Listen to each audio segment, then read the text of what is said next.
Sveiki, esu Lina, studijuoju archivistikos 3 kurse.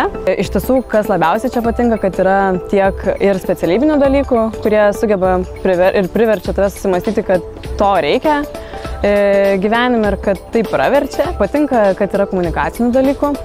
Komunikaciniai dalykai iš tiesų labai tave praturtina kaip asmenybę. Išmanai teisinius dalykus, kas tikrai žavi, tada turi praktikos nemažai, nes praktikos yra sudėta tiek 2 kurse, tiek 3 kurse ir 4 kurse.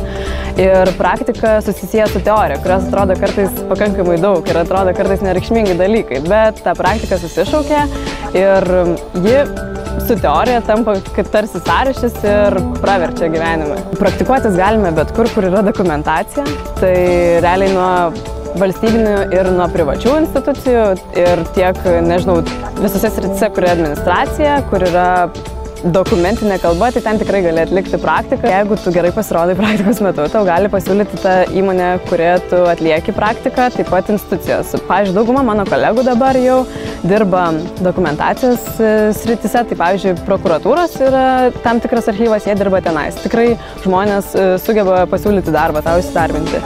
Tuomet bibliotekose, muziejuose tikrai irgi yra tos institucijos, kurios yra paveldas, tai iš tiesų ten, kur yra dokumentų, ten ir gali dirbti.